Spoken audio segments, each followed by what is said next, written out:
Hello guys, আজ দেখো আমি একটা শিবরাত্রির শর্ট ভিডিও নিয়ে চলে এসেছি।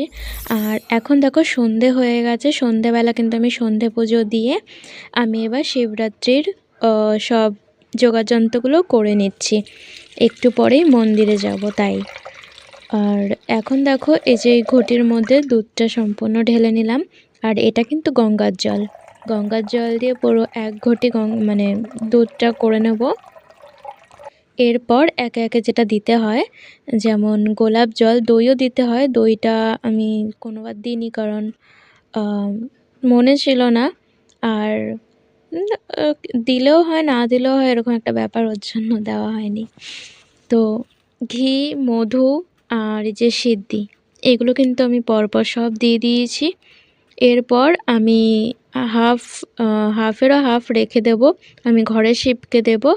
আর এক প্রহর হচ্ছে গিয়ে আমি নিয়ে যাব মন্দিরে, মন্দিরে ঢালবো তার জন্য। তাই আমি দুভাগে ভাগ করে রেখেছি দুধটা।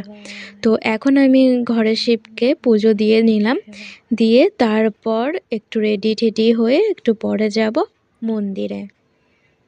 তো মন্দিরে একবারই দেব প্রথম প্রহরটা, আর ঘরে শিবকেই আরও 3 প্রহর দেব তাই। আর এই যে মহাদেবকে দেখছো আর তার পাশে নন্দী, তো তাদেরকে কিন্তু আমি নিজের হাতে সাজিয়েছি। আগে কিন্তু এরকম আঁকাঝোঁকা ছিল না, পুরোটাই নর্মালি ছিল, সিম্পলের মধ্যে। আমি কিন্তু এঁকেছি। কেমন হয়েছে আঁকাটা প্লিজ কমেন্ট করে জানিও। আর আমি যে রেডি হব, রেডি হওয়ার পরে আমার লুকটা কেমন লাগছে তোমাদের সেটাও কিন্তু জানিও। তো এই যে আরতি হয়ে গেছে, আমার ঘরের ঠাকুরের পুজো কমপ্লিট। এবার চলো রেডি হয়ে নিই। রেডি হয়ে কেমন লাগছে জানিও। আর রেডি হয়ে তারপরে আমি চলে যাব মন্দিরে। তো মন্দিরে গিয়ে তোমাদের সাথে আবার দেখা হচ্ছে। তো ভিডিওটা স্কিপ না করে দেখতে থাকো, ভিডিওটা কিন্তু খুবই শর্ট হয়েছে। Right, peacefully, जरूरी है स्टेज पे जो अभी तक स्ट्रगल कर रहे हैं और उसको एक भूल नहीं पा रहे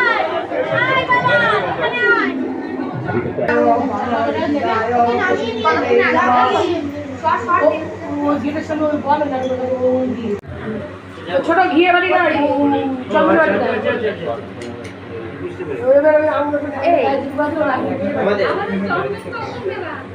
যাদের হয়ে গেছে। তো আমার কিন্তু পুজো সম্পন্ন হয়ে গেছে। আর এই মাঠটা কিন্তু অনেকটা বড়। এই মাঠে দেখো একটা প্রজেক্টর লাগিয়েছে, আজকে ছিল খেলা। তো এই খেলাটাই চালিয়েছিল এই একটা ছোট্ট একটা প্রজেক্টরে। আর দেখো মেলা বসেছে এই প্রথম বছর। এই মন্দিরটা কিন্তু এই নিয়ে 2 বছর পুজো হলো। তো আগের বছর কোনো মেলা বসেনি, আর এবছরই প্রথম বসেছে। কিন্তু খুবই